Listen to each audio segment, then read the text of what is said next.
نحمده ونستعينه ونستغفره ونعوذ بالله من شرور أنفسنا ومن سيئات أعمالنا من يهد الله فلا مضل له ومن يضلل فلا هادي له لا حول ولا قوة إلا بالله أشهد أن لا إله إلا الله وحده لا شريك له وأشهد أن محمدا عبده ورسوله اللهم صل وسلم وبارك على محمد وعلى آله وأصحابه ومن تبعهم بإحسان إلى يوم الدين. Bapak-bapak, ibu-ibu, para jamaah sholat subuh yang semoga kita selalu dirahmati oleh Allah Subhanahu wa taala. Amin amin ya rabbal alamin. Mari kita mulai pada kesempatan pagi hari ini. Kita selalu bersyukur atas nikmat karunia yang oleh Allah limpahkan kepada kita semuanya, di mana kita masih diberikan peluang oleh Allah Subhanahu wa taala untuk menata diri kita di dalam kehidupan yang fana ini, di mana kita tidak mengetahui kapan Allah akan mengambil kita semuanya, dan sudah barang tentu hal ini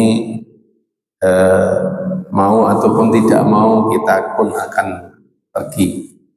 Oleh karena itu mari saya ajak panjenengan semuanya dan juga pada diri saya secara pribadi, mari kita selalu ittiba'i Rasulullah Muhammad sallallahu alaihi wasallam, yaitu kita memahami dan kita bisa mengamalkan apa yang menjadikan tuntunan Rasulullah sallallahu alaihi wasallam. Dan mudah-mudahan dengan kita ada dalam kajian pagi hari ini menjadikan wasilah bagi kita semuanya menjadi orang-orang yang menghidupkan sunnahnya Rasulullah sallallahu alaihi wasallam. Amin amin ya rabbal alamin. Bapak-bapak, ibu-ibu, para jamaah yang dimuliakan oleh Allah Subhanahu wa taala, mari kita lanjutkan kajian kita di dalam kitab Al-Lu'lu' Al-Marjan, yaitu pada bab yaitu kaitannya dengan qaulin Nabi sallallahu alaihi wasallam, ya, qaulin Nabi sallallahu alaihi wasallam, buniyal Islam ala khamsin. Jadi 5 pilar yang akan mengantarkan kita masuk surga itu yang mungkin kita juga tidak asing lagi, lebih-lebih kita sebagai ahlu sunnah wal jamaah. Maka rukun ini, karena kita pahami rukun ini ya, rukun bagi seorang muslim itu tidak boleh tidak kita harus bangun diri kita ini di dalam keislaman kita dengan 5 pilar ini, sehingga mereka dikatakan muslim itu karena membangun pilar ini. Siapa yang kemudian tidak membangun pilar ini, berarti dia pun sesungguhnya merobohkan atau menghilangkan tiang-tiangnya. Mari kita kaji, Bapak Ibu-ibu yang dimuliakan oleh Allah Subhanahu wa taala. Nanti slide saya munculkan.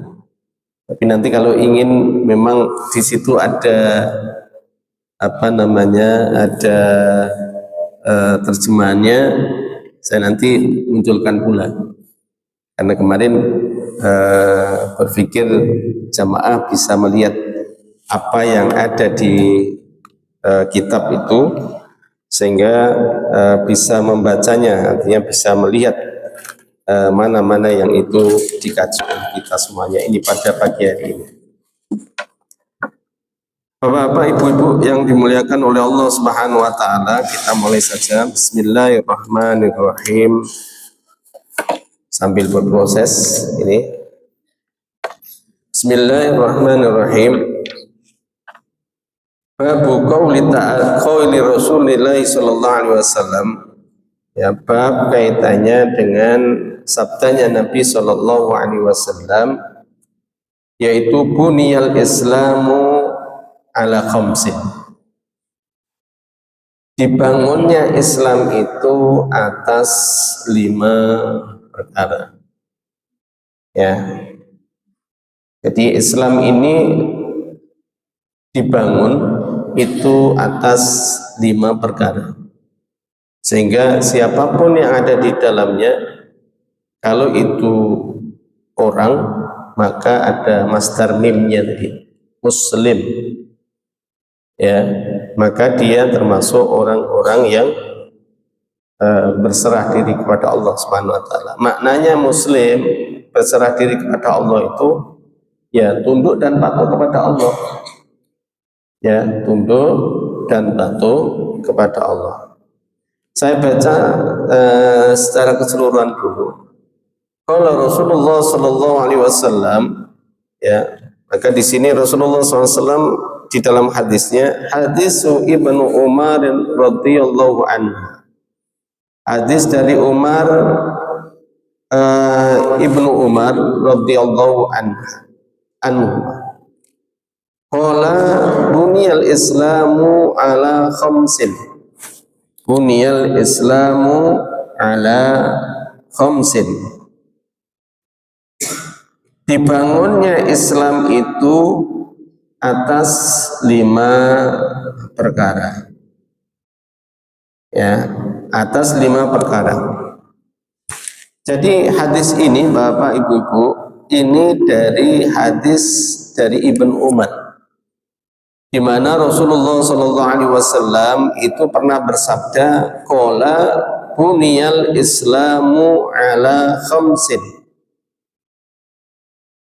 Oh, lafadznya ini enggak beraturan ya.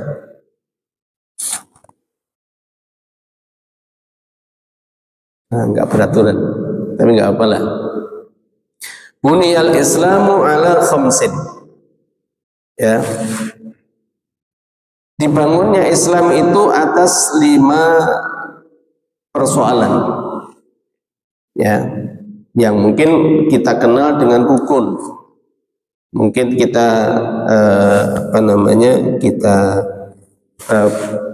fahami bahwa rukun itu, pemahaman rukun itu adalah segala sesuatu yang mesti dilakukan pada saat dia itu ada atau menjalankannya, ada di situ. Apabila tidak lengkap atau tidak dijalankan rukun tadi, maka batallah amal yang dilakukan. Sehingga ini yang mesti harus kemudian kita perhatikan. Karena banyak persoalan, lebih-lebih di dalam peradaban yang ada sekarang ini, ya, yang ada di dalam peradaban sekarang ini, banyak orang-orang yang mereka itu menjalaninya, ya, menjalani kehidupan ini, ternyata mereka banyak yang kemudian mereka itu terlepas dari apa yang menjadikan pilar ini. Ya, ada orang yang mereka itu pertama, ya, syahadati alla ilaha illallah. Ya, syahadati alla ilaha illallah. Yaitu yang pertama adalah mereka itu mempersaksikan bahwa Allah Subhanahu wa taala adalah ilah. Allah ilaha illallah, tidak ada ilah illallah kecuali Allah. Ya, itu ternyata hanya sekedar lisan. Sedang makna iman, ya, makna iman yang kita telah kaji pada awal-awal dulu, ya, makna iman itu ternyata tidak hanya sekedar lisan saja. 3 komponen yang harus ada, artinya harus muncul, yaitu pertama hatinya, yaitu membenarkan. Kalau secara lengkapnya begini, al-imanu ya tasdiqu biqalb. Iman itu adalah at-tasdiq bil qalb. membenarkan di dalam hatinya. Jadi hatinya membenarkan. Wa iqraru bil lisan. Apa maknanya wa iqraru bil lisan? Yaitu mengikrarkan lisannya itu juga sebagaimana hatinya, membenarkan. Ya. Kemudian wal amalu bil jawarih, atau kalau di dalam lafaz yang lainnya dinyatakan wal amalu bil arkan. Yang ketiga adalah menjalankan, mengamalkan sesuai atau menyesuaikan dengan rukun-rukunnya. Ya. Baru itu kemudian apa dikatakan iman. Ya. Apabila ketiga ini suloyo, ya suloyo itu tidak sinkron, hatinya iman tapi lisannya molak-malik, amalnya apa yang terjadi akan bisa jadi molak-malik, akan terjadi tidak menentu, ataupun mungkin hatinya tidak, ya, kemudian lisannya juga akan molak-malik. Ya, ada orang yang kemudian apa? Memang betul, ya, tidak iman, maka lisannya pun kemudian apa? Ini juga bisa molak-malik. Nah, yang ada di dalam Islam gimana dikatakan iman? Maka ketiga-tiganya ini harus sinkron, harus satu. Iman yang membenarkan, lisannya kemudian juga membenarkan, kemudian yang ketiga adalah amalnya sesuai dengan apa yang ada di dalam hatinya dan lisannya. Itu baru dikatakan iman. Sehingga dinyatakan syahadati alla ilaha illallah, mempersaksikan ini adalah betul-betul dia meyakini bahwa tidak ada ilah. Apa maknanya ilah? Kalau di dalam kitab Tauhid dinyatakan alla ilaha illallah, itu dikatakan la ma'buda illallah. Tidak ada tempat penyembahan, tidak ada tempat ketundukan, tidak ada tempat ketaatan illallah, kecuali Allah Subhanahu wa ta'ala. Ini Bapak Ibu-ibu. Tidak sekedar kemudian kalau kita kan sering kita ini dapatkan, oh mana ibadah kepada Allah itu sholat, kan gitu ya. Itu dengan mengatakan kemudian apa? Karena konotasi menyembah. Ya, menyembah itu bahasa Sanskerta. Nah, bahasa Sanskerta itu gak ada makna lain kecuali kemudian apa? Satu aktivitas itu. Kalau orang non-Islam sembahyangnya, nah itu ya. Kemudian juga kaitannya dengan orang Nasrani yang kita tengok lebih-lebih kemarin ada kejadian itu ya, misa itu juga ibadah, ya, sholatnya mereka begitu, ya. Kalau orang mukmin maka makna kaitannya dengan ibadah ini itu ada tiga, Bapak. At-to'a, al-inqiyat, al-khudu. At-to'a, al-inqiyat, al-khudu. Apa itu at-to'a? Ketaatan. Kemudian yang kedua, al-khudu, maknanya adalah ketundukan. Kemudian yang ketiga yaitu al-inqiyat. Maknanya al-inqiyat itu adalah kepatuhan. Sehingga di sini dinyatakan asyhadati alla ilaha illallah, maknanya adalah mempersaksikan bahwa tidak ada, ya, ilah, tidak ada tempat untuk tunduk, untuk patuh, untuk taat illallah, kecuali hanya Allah Subhanahu wa ta'ala. Kemudian pilar yang kedua, wa anna Muhammadar Rasulullah. Ya, pilar yang kedua yaitu apa? Pilar yang selanjutnya yang itu merangkai dengan pilar yang pertama tadi. Dan sesungguhnya Muhammad Rasulullah, yaitu utusan Allah. Maknanya kita mengakui bahwa sesungguhnya Muhammad Rasulullah itu adalah tidak hanya sekedar lisan kita pula, ya, maknanya luas lagi, ya. Maknanya bagaimana? Maknanya adalah apapun yang menjadikan kaulnya Rasulullah, apa yang menjadikan lisannya Rasulullah, ataupun diamnya Rasulullah Sallallahu Alaihi Wasallam menjadi apa? Tuntunan bagi kita. Sehingga kita sering mendengar, mari kita ittiba Rasulullah Muhammad Sallallahu Alaihi Wasallam. Kenapa? Karena kita telah menyadari syahadata wa anna Muhammad Rasulullah. Kita mempersaksikan bahwa sesungguhnya Rasulullah itu adalah utusan Allah. Artinya apa? Sesuatu yang datang dari Allah Subhanahu wa taala melalui Rasulullah sallallahu alaihi wasallam yang kita kenal, ya. Selain yang dibawa oleh Rasulullah yaitu Al-Qur'an, selain itu yaitu apa?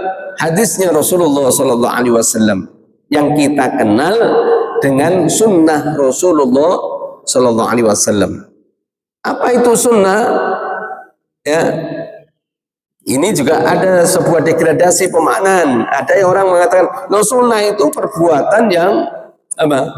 Perbuatan yang apabila dilakukan mendapatkan pahala, apabila ditinggalkan tidak berdosa. Nah, ini konteksnya fikih kalau itu. Tetapi kalau kaitannya dengan sunnah, maka apa? Apa yang kemudian dibawa oleh Rasulullah SAW dari beliau itu kemudian mengatakan atau dengan berkata-katanya gimana? Yaitu kaitannya dengan pencerahan kepada sahabat-sahabat pada saat itu, maka di sekitaran para sahabat itu ada di antaranya termasuk Ibnu Umar ini. Saya pernah mendengar Rasulullah SAW qala begitu, telah bersabda demikian. Nah ini. Demikian pula mungkin kalau kita kenal pula banyak riwayat hadis yang dikeluarkan oleh Abu Hurairah radhiyallahu anhu. Ya. Itulah yang kemudian dikatakan apa? Dikatakan apa yang dibawa oleh Rasulullah SAW, yaitu hadis Rasulullah SAW. Jadi istilahnya hadis itu ada kaitannya dengan as-sunnah. Kemudian dikatakan yaitu kaitannya dengan hadis. Ya. Ini istilah, ya. Kalau panjenengan mendapatkan istilah itu adalah sunnah Rasulullah SAW, maka maknanya di situ itu tidak hanya sekedar sunnah secara fikih, ya, secara fikih. Kenapa? Karena persoalan yang kemudian seperti yang kita kaji sekarang ini, ternyata apa? Ternyata ini sesuatu yang sifatnya prinsip. Kenapa? Karena Rasulullah SAW telah menyatakan bunyal Islam ala khamsin. Dibangunnya Islam itu atas 5 perkara. Yang pertama adalah syahadati alla ilaha illallah wa anna Muhammad Rasulullah. Itu yang pertama. Kemudian wa iqamis shalah. Yang kedua adalah wa iqamis shalah, menegakkan yang namanya salat. Ya, wa iqamis shalah. Kemudian yang ketiga wa itaiz zakat, yaitu membayar zakat. Ya, wal hajju, yang keempat yaitu haji. Di dalam riwayat yang lain Bapak Ibu-ibu dinyatakan yaitu kaitannya dengan manistata'a ilaihi sabila. Ya, di dalam riwayat yang lain disebutkan manistata'a ilaihi sabila. Al hajju manistata'a ilaihi sabila. Kemudian yang kelima wasaumi ramadhana, yaitu puasa di dalam bulan Ramadan. Ini Bapak Ibu-ibu, pilar ini ya, ini mesti harus dilakukan oleh setiap muslim, orang yang menyatakan muslim. Apabila pilar-pilar ini tidak dilakukan atau ditinggalkan dengan sengaja, karena nanti ada ya, terutama juga kaitannya dengan menyangkut orang yang mereka tidak lagi menuhankan Allah, dia tidak lagi taat kepada Allah, maka di dalam kitab tauhid dinyatakan dia akan bisa murtad, dia akan bisa kena tanda riddah, ya. Ada yang kemudian alamatur rida, kemudian kaitannya dengan tanda-tanda kemurtadan itu apa? Itu dibahas di dalam kitab Tauhid. Ya. Kemudian juga kaitannya dengan wa iqamis shalah, yaitu orang yang oleh Allah Subhanahu wa taala dan Rasulnya dituntunkan untuk menjalankan sholat, terutama apa? Terutama yang wajib, ya, yang wajib bagi kita. Maknanya apa Pak Ghazali kaitannya dengan iqamis shalah ini? Yaitu sesuatu yang telah dinas di dalam Al-Qur'an ataupun hadis yang itu hukumnya wajib. Ya. Para ulama sepakat bahwa yang dikatakan iqamis shalah itu adalah sholat 5 waktu. Oleh karena itu Bapak-bapak, Ibu-ibu, jangan sampai kita ini tidak sholat dalam kondisi apapun. Ya, sakit Pak Ghazali, walaupun dalam kondisi sakit. Inilah pentingnya, ya. Kalau panjenengan ada keluarga yang sakit, maka orang-orang yang sadar, orang-orang yang dia sehat harus selalu memperhatikan ini. Kenapa? Jangan sampai saudara kita, keluarga yang sakit tadi, artinya yang kena musibah tadi, itu dia meninggalkan sholat. Ya, ini penting, ya. Dan itu termasuk mentalkin. Ya, mentalkin itu bukan kemudian pada saat yang namanya, maaf ya, ini kaitannya dengan di kuburan itu saja, tidak. Ya, kenapa? Mengingatkan kembali bahwa persoalan-persoalan yang mesti dilakukan itu harus dilakukan. Ya, kayak mati aja Pak Ghazali. Kita ini sering kemudian kalau kata-kata mentalkin itu dikira semuanya mati. Nah, sekarang ini loh saya mentalkin jenengan. Ya, menyampaikan sesuatu yang kemudian apa yang mesti harus dilakukan gitu ya. Oleh karena itu yang sehat kalau itu menunggui orang yang sakit, kalau sudah ada jam waktu sholat, panjenengan apa? Panjenengan lakukan untuk mengingatkan Pak, Ibu, Endo, ya, sholat waktunya. Nggak bisa wudu. Di dalam Islam ada ketentuannya untuk kemudian apa? Rukhsah untuk kemudian apa? Wudu. Tidak mesti harus kemudian dibasahi, lebih-lebih Indonesia. Kalau wudu kan harus ke kamar mandi, nggak perlu ke kamar mandi. Ya, pakai yang namanya semprotan juga bisa, tapi bukan semprotan minyak wangi ya. Tapi apa? Air disemprotkan kemudian apa? Ini kemudian ini kan bisa. Ataupun kalau kemudian memang itu berhalangan kaitannya dengan air, ya, maka tayamum, subhanallah, sangat mudah di dalam Islam. Hanya saja tayamum itu, ya, tidak bisa dilakukan kalau misal begini, pagi tadi sudah tayamum, ya, kemudian mau sholat duhur, maka dia harus tayamum lagi. Beda dengan orang yang berwudu secara zahir. Air ini, kalau dia tidak batal, maka apa? Itu tidak wudu lagi. Ini apa? Ada aturan-aturan yang memberikan koridor itu. Saya lanjutkan. Wa ita'iz zakat, dan membayar zakat. Kenapa ya? Kemudian di situ dinyatakan kok seperti ada masdar, ya. Wa ita'iz zakat. Kok enggak hanya wa ita'iz zakat. Karena yang namanya zakat itu juga sudah ditentukan oleh Allah Subhanahu wa taala. Jadi kalau pembahasannya detail gitu ya, kenapa di situ ada alif lam, kenapa itu tidak, itu ada bahasanya Bapak Ibu. Ya, kalau yang kita kenal dengan yang namanya nahwu, ya. Jadi pentingnya bagi kita juga mengetahui bahasa Arab itu juga itu. Oh, maknanya itu begini loh. Ya, tidak kemudian maunya kita, tidak. Seperti al-hajjah, ya. Al-hajju atau al-hajj, ya, itu kemudian apa? Itu juga menyangkut masalah sebuah ketentuan ibadah yang sifatnya ma'dhur. Wa shaumi ramadhana, dan saum Ramadan. Loh Bang Ghazali, kok kemudian kita ini diajari al-hajju, itu kemudian yang terakhir. Ya, memang ada riwayat yang lain yang menunjukkan bahwa haji itu yang diletakkan di dalam lafaz yang akhir, tetapi di dalam kitabnya Bukhari Muslim ini kemudian apa, diletakkan pada nomor yang kelima.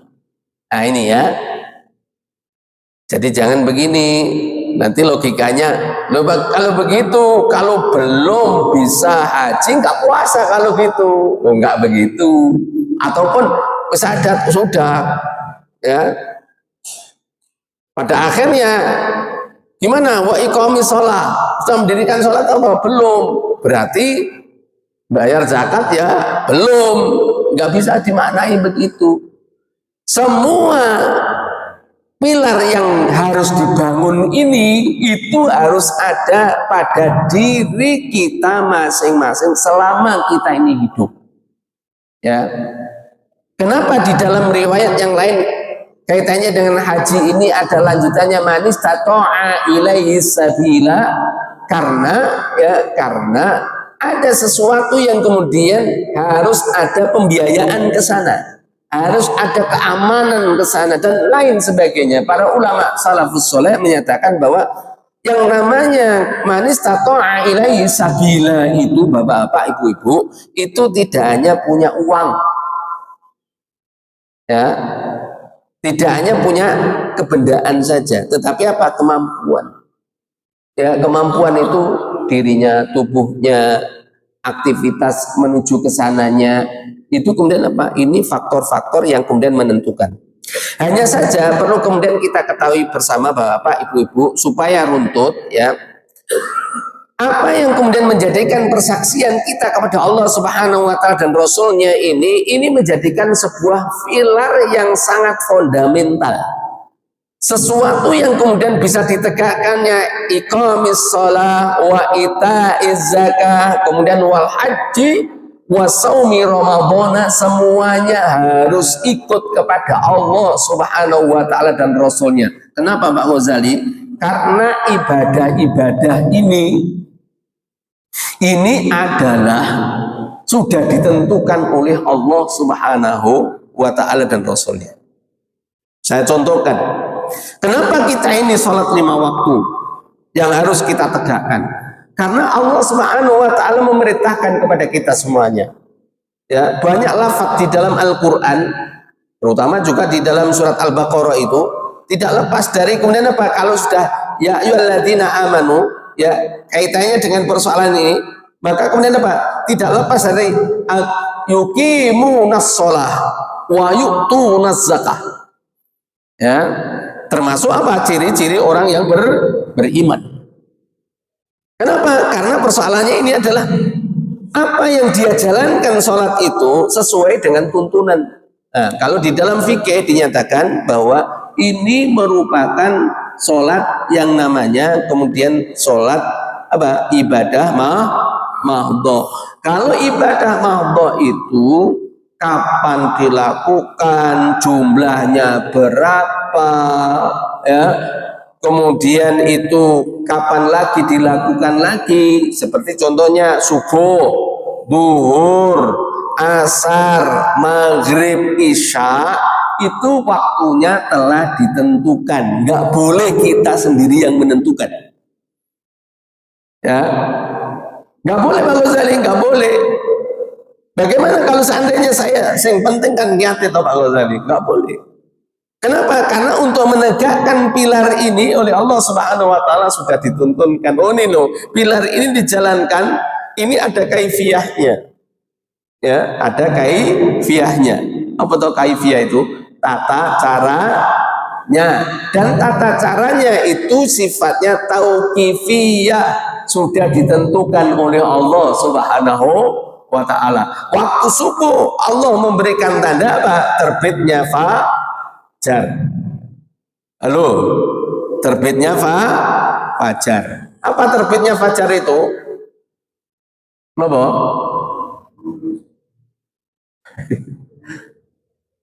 Bukan keluarnya matahari loh ya. Jadi matahari mau kemudian apa? Keluar itu, itulah yang kemudian apa? Mau terjepit itu. Sampai kemudian apa? batasnya waktu subuh itu sebelum tulu. Kalau krinan gimana Pak Ghazali? Krinan kalau itu memang bukan lalai, maka dia boleh kemudian mengambil air wudhu kemudian langsung sholat boleh. Tapi kalau itu lalai, ya setelah kemudian muncul tulu berarti dia adalah orang yang lalai. Ya, ada sebuah peristiwa Bapak Ibu. Suatu ketika perang ini perang Tabuk, insya Allah begitu. Suatu ketika Rasulullah SAW perjalanan pulang. Ya, di tengah perjalanan Rasulullah SAW memerintahkan itu karena saking payahnya, maka kemudian Rasulullah memerintahkan kemudian untuk tidur. Dilala kersane Allah. Ya, waktu subuh itu kemudian lewat. Baru bangun tersengat matahari. Maka kemudian dibangunkan semuanya para pasukan. Maka kemudian diperintahkan oleh Rasulullah ambil wudhu, kemudian sholat. Sholat apa? Sholat subuh. Tetapi tatkala kalau kemudian itu adzan subuh krungu, qomat krungu, sik mancal kemul, maka ini adalah orang yang lalai. Hati-hati ini Bapak Ibu, ya. Karena banyak orang yang kemudian karena kesel, karena ngantuk, pada akhirnya sik engko ya, sedilut iki. Ya, titik air 5 menit. Kan begitu toh biasanya. Maka jangan kemudian kita mengabaikan ini. Karena apa? Karena nanti akan menjadi orang yang lalai. Kemudian bagaimana tatkala kalau kemudian itu ini, apakah kemudian itu sah? Ya, semua jumhur ulama mengatakan sebagaimana perilaku yang dilakukan oleh Rasulullah SAW itu adalah menunjukkan bahwa apabila kita tidak sengaja untuk kemudian meninggalkan sholat subuh karena kemudian ketiduran males, kemudian ternyata bangunnya itu sampai kemudian terbit matahari, artinya tuluk asyam, maka di situ kemudian boleh kemudian mengerjakan sholat subuh. Dan kaitannya dengan waktu sholat ini Bapak Ibu-ibu itu semuanya tidak terlepaskan dari ukuran matahari. Ingat ini ya, ukuran matahari. Ya, tapi sekarang sudah ada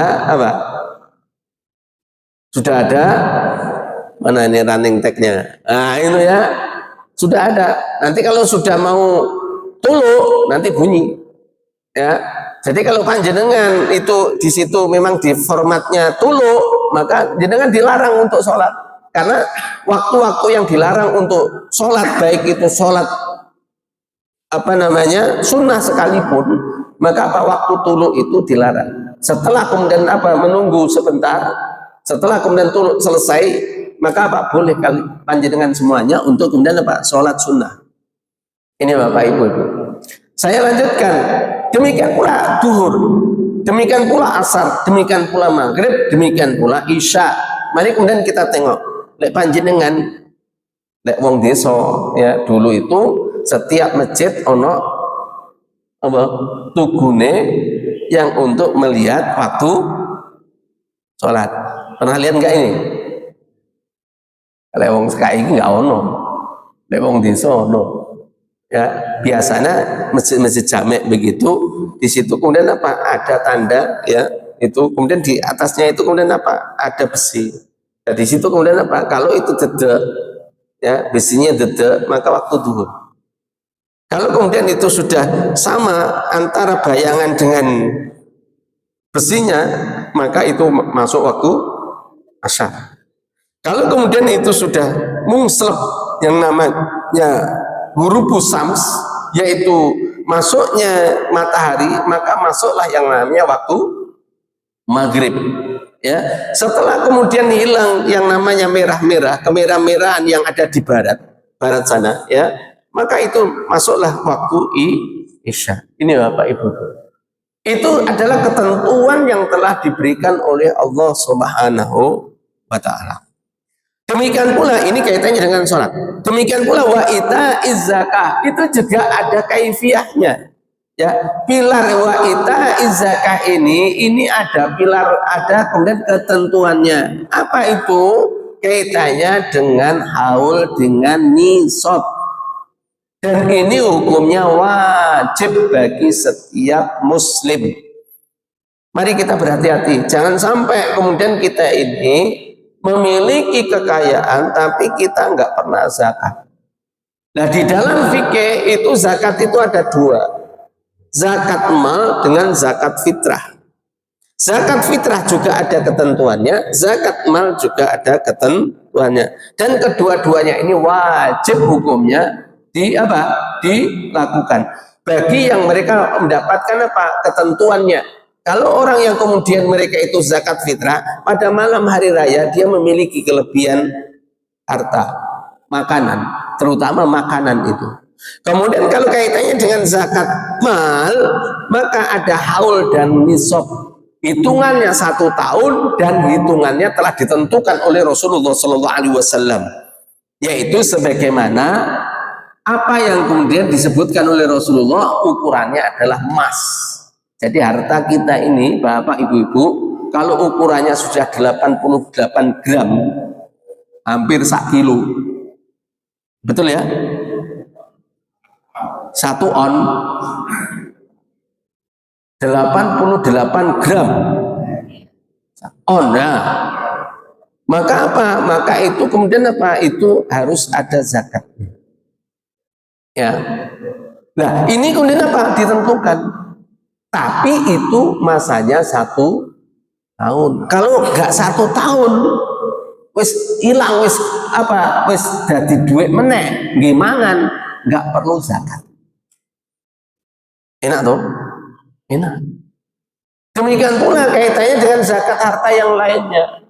Mungkin zakat perniagaan, jenengan pedagang, jenengan wajib menghitung kapan memulainya berdagang, mendapatkan hasil berapa, kemudian jadi rumah dan lain sebagainya, itu harus dizakati dulu. Ya, jangan sampai perniagaannya enggak dizakati, punya rumah besar, maka nanti akan ditagih oleh Allah Subhanahu wa taala. Ini Bapak Ibu. Sampai-sampai ya, kalau sekarang kan nggak ada yang memaksa loh. Kalau dulu dipaksa. Kamu harus bayar zakat atau diperangi. Nah, begitu kalau pada zamannya Abu Bakar Siddiq radhiyallahu anhu. Selanjutnya wal hajj, yaitu haji. Haji pun itu juga ditentukan waktunya. Ya. Ditentukan waktunya. Kapan waktunya? Yaitu kapan? Bulan apa kalau haji? Dzulhijjah. Lek panjenengan kemudian mungkin sekarang bulan apa ini? Mulut Rabiul Awal. Gimana kalau seandainya sing penting kan niatnya Pak Ghazali, saya sudah di Mekah ini, ya. Bolehkah begitu? Tidak. Kenapa? Karena ada ketentuan yang telah pasti oleh Allah Subhanahu wa taala, telah canangkan, dituntunkan oleh Rasulullah SAW bagaimana cara menjalankannya. Maka kita tidak boleh mengubah-ubah, lebih-lebih ono Ka'bah bon Indonesia misalnya. Wes gak apa-apa, yang penting kan ono Ka'bahe, ono sofane, marwane, ono arofae. Arofae dianggap alun-alun lah, Arafah. Boleh nggak itu? Lu ada lo pikiran begitu. Sekarang ini lo ada haji di bukit apa itu? Ada orang yang memahami itu, kemudian pada saat akhirnya kemudian haji di tempat itu ya sama dengan haji di Mekah. Ada yang begitu, ada. Ya. Nah, inilah yang kemudian kita harus pahami. Jangan sampai kemudian kita menselisihi terhadap aturan-aturan yang telah diberikan oleh Allah Subhanahu wa taala dan Rasulnya. Ini Bapak Ibu. Demikian pula wa shaumi Ramadan, yaitu saum Ramadan itu juga tidak boleh kemudian kita mengada-adakan sendiri. Kalau belum waktunya Ramadan, nggak boleh kemudian iki kok poso, nyapa kowe poso Ramadan. Loh, lah sekarang kan bukan Ramadan, sementing kan niatnya dong. Aku ini puasa itu katanya di dalam hadis itu untuk Allah, kan saya berpuasa ini untuk Allah ini, ya. Kok kamu melarang-larang, ya? Terus disampaikan Ramadan itu ya di dalam bulan Ramadan, itu kan pikiranmu, ada yang begitu ya. Ini yang kemudian apa? Ini salah. Kenapa? Karena ketentuan yang telah dicontohkan oleh Rasulullah SAW kalau Ramadan yaitu di dalam bulan Ramadan. Oleh karena itu kenapa? Ya inilah yang kemudian menjadikan perselisihan. Ramadan ini kapan? Oh sesok. Oh belum muncul ini. Itu masih wilayah pemikiran Islam karena ingin menjalankan perintahnya Allah Subhanahu Wa Taala. Sing menjadikan pikiran yang sekarang terlewatkan itu wong sing nggak poso.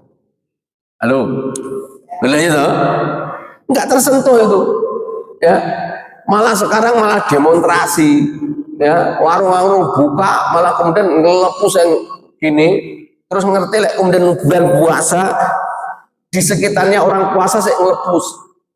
Ini yang kemudian apa? Umat ini tidak tegas. Semestinya apa? Kamu kalau puasa ini semuanya orang puasa kalau merokok ke sana. Ya, ini Bapak Ibu.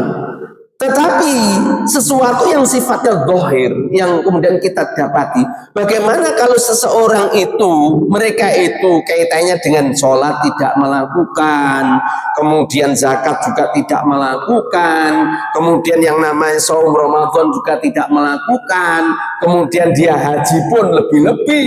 Bagaimana? Sesungguhnya dirinya sendiri yang mengurai terhadap Islam.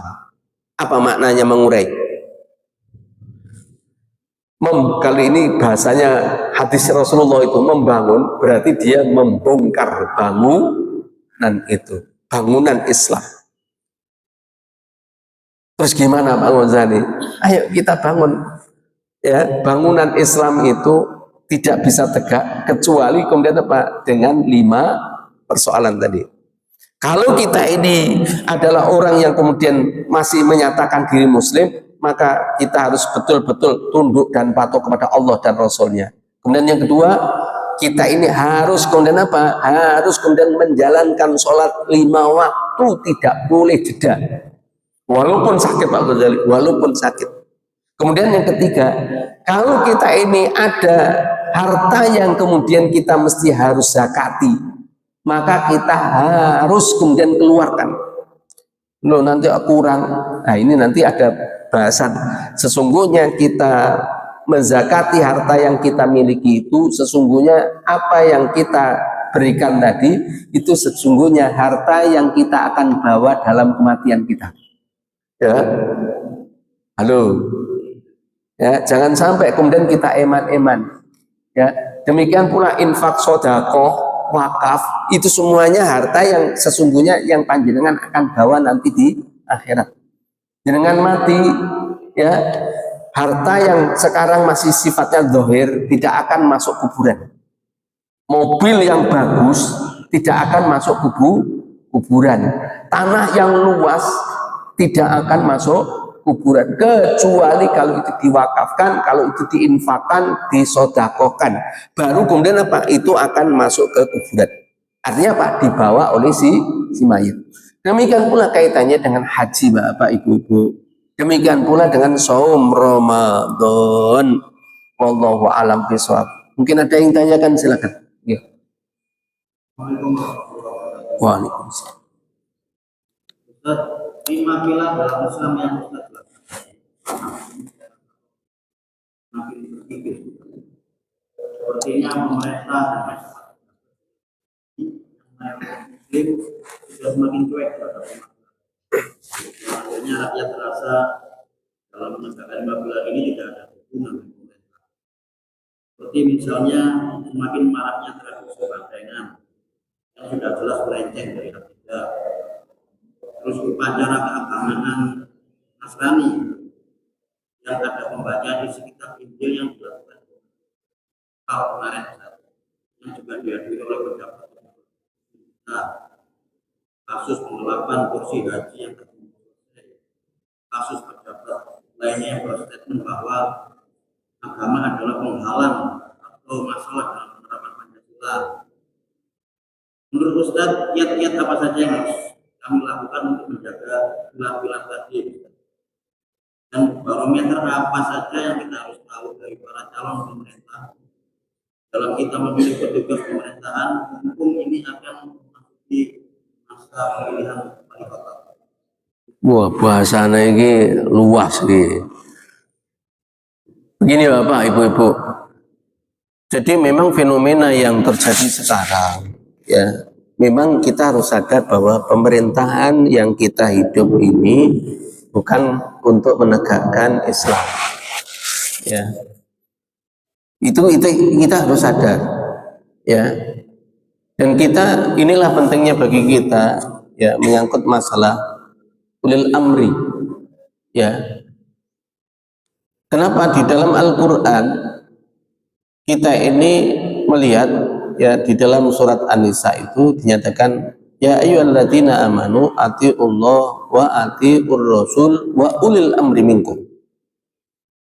Maka di situ itu menunjukkan bahwa kita wajib taat kepada Allah dan Rasulnya, dan tidak mesti wajib, ya, dan tidak mesti wajib taat kepada ulil amri.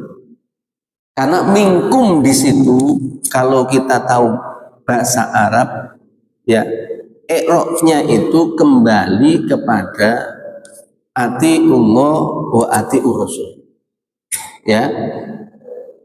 Dan apabila ulil amri itu tidak mengikuti Allah dan Rasulnya, kita nggak boleh taat. Kenapa? Karena ayat itu selanjutnya fa in tanaza'tum fi syai'in, maka apabila kalian mendapatkan perselisihan atau ada perselisihan di antara kalian itu dari sesuatu hal apapun, farudduhu ilallah wa rasul, maka kembalikanlah kepada Allah dan Rasul. Dan lanjutnya, in kuntum mu'minin, jikalau kalian beriman kepada Allah. Jikalau kalian beriman, in kuntum mu'minin. Panjenengan bisa baca itu di dalam surat An-Nisa. Berkaitannya dengan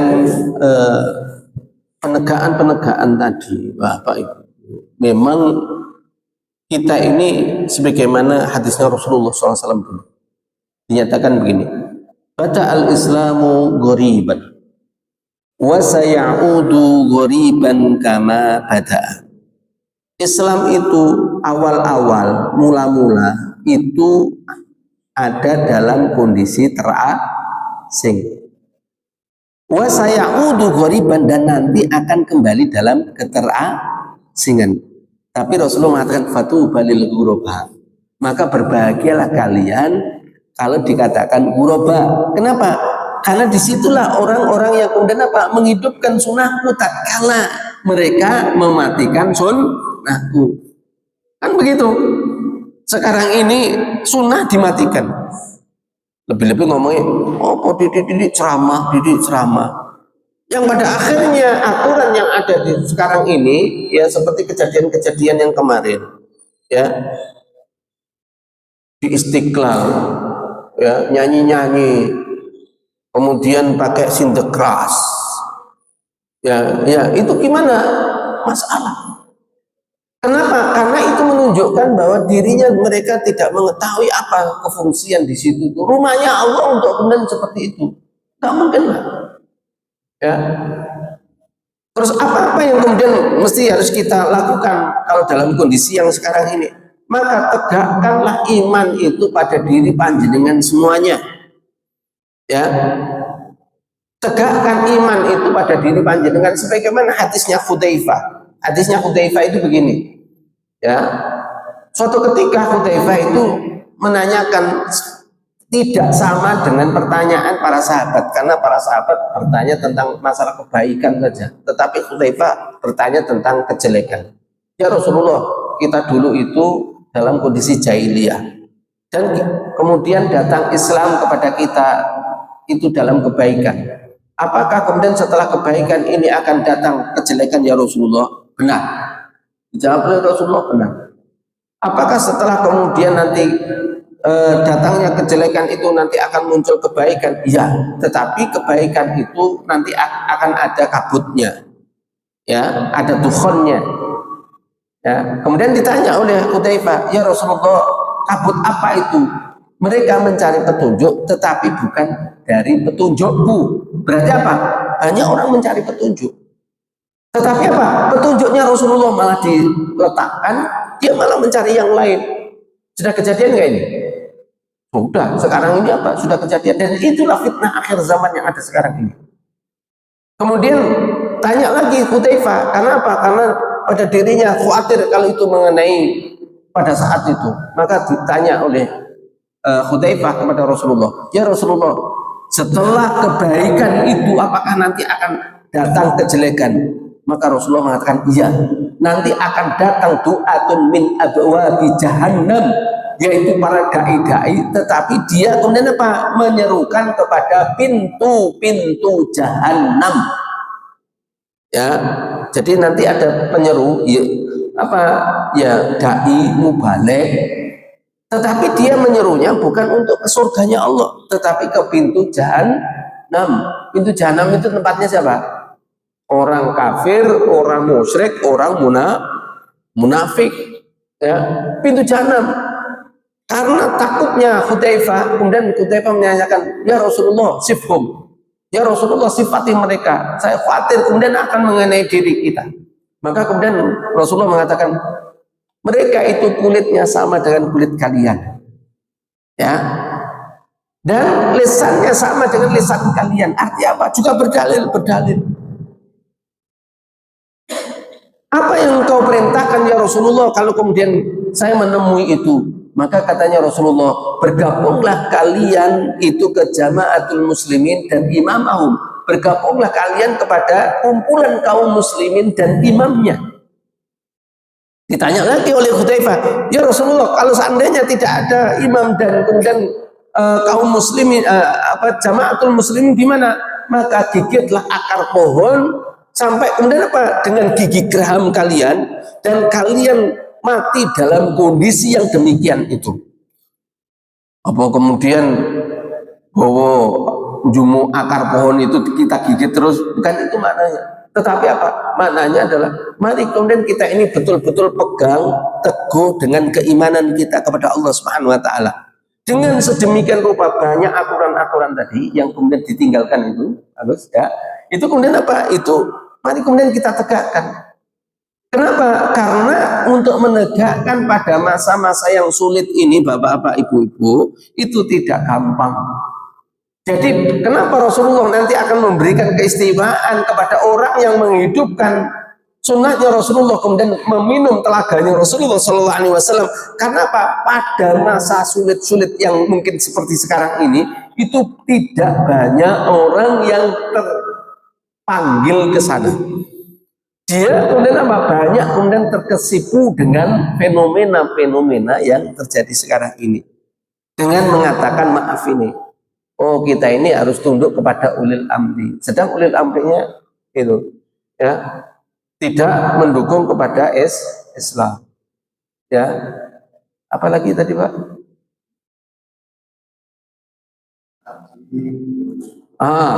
Kenapa kok kemudian Departemen Agama kok malah itu? Sebenarnya tidak hanya sekarang saja itu. Kebetulan begini Bapak Ibu-ibu, saya dulu juga bagian dari KBIH. Kalau sekarang KBIHU itu ya. Itu kita tuh sudah sarankan yang namanya porsi itu ya, itu semestinya seperti yang dilakukan oleh Malaysia. Ada tabung haji yang kemudian mengelola itu, kalau memang itu diusahakan, maka nanti hasilnya dikembalikan kepada jamaah. Itu konsepnya tabung haji Malaysia. Terus hasilnya yang kemudian dimiliki oleh yang mengurus gimana? Untuk membangun negara. Ya. Nah, sekarang kita kan enggak. Wis ora jelas, rekeningnya masuk ke Kementerian Agama. Ya, pada akhirnya maaf ini saya sempat pada saat itu ada FKKB ya di wilayah, saya mengatakan begini, Pak, kalau dananya itu setiap bulannya itu mendapatkan 1 miliar dalam satu periode, ini sesungguhnya apa? Ini apa? Ini adalah kekayaan yang tidak ada taranya. Maka tolong itu kemudian apa? Dikelola dengan baik. Kalau perlu kemudian apa? Munculkan tabung haji sebagaimana tabung haji Malaysia. Kembali kepada umat. Sehingga apa? Para jamaah haji ya itu tidak nambah lagi. Sekarang kan nambah terus toh ya. Terus hasilnya setiap bulan itu kemana? Ini yang kemudian dikorupsi, Pak. Ya, siapa yang korupsi? Saya nggak ngomong, ya, karena itu menjadikan rahasia umum. Kalau sekarang ini mungkin apa? Kalau 10.000 porsi kemudian dijual, itu sudah mafia sejak dulu. Ya, ini ada orang Depak ini.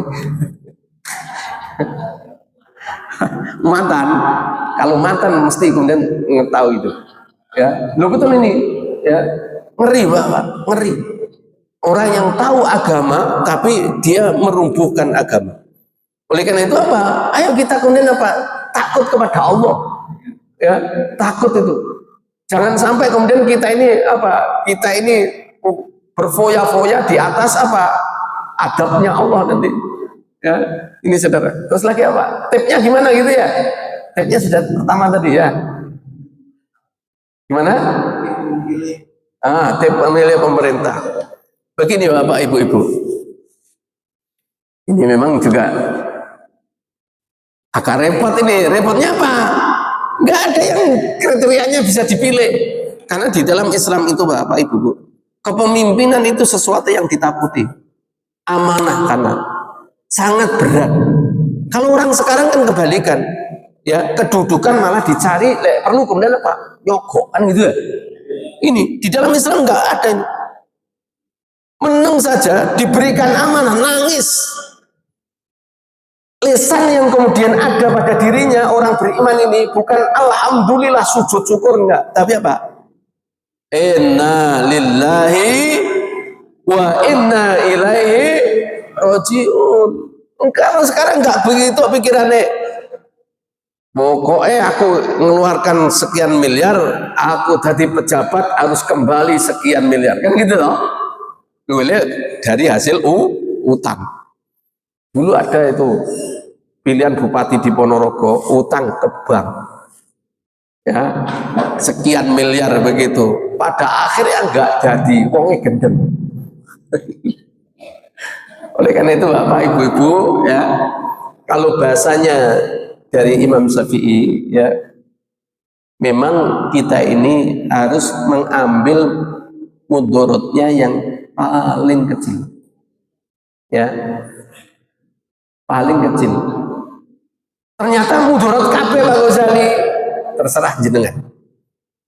Halo. Maksudnya terserah jenengan iki aku ben gak didakwa. Sing kon Pak Ghazali gak ngono, terserah jenengan. Kenapa? Karena wilayah ini adalah wilayah masing-masing. Lek ramile gimana Pak Ghazali? Ya ora dosa kok. Halo. Ya mudah-mudahan Allah Subhanahu wa taala. Tapi yang jelas begini, untuk closing Bapak Ibu. Masa-masa sekarang ini adalah masa-masa yang sangat sulit bagi kaum muslimin. Karena ini kita sudah ada dalam zaman akhir. Fitnah bertebaran. Ya, lebih-lebih sekarang ini kebohongan malah menjadikan kebaikan, ya. Kejujuran itu malah dikatakan tidak jujur. Kemudian orang yang amanah malah dikhianati, orang pengkhianat malah diamanai. Dan itu sudah jelas. Dan masa-masa itu memang muncullah ruwaibido. Apa itu ruwaibido itu? Orang yang bodoh tetapi dia berbicara yang umum. Ya, seperti contohnya begini. Ya, kita ini nggak boleh bermewah-mewahan, sering keluar negeri pakai. Siapa yang ngelakoni? Salah satu contoh dari sekian contoh, gitu loh ya. Wallahu alam.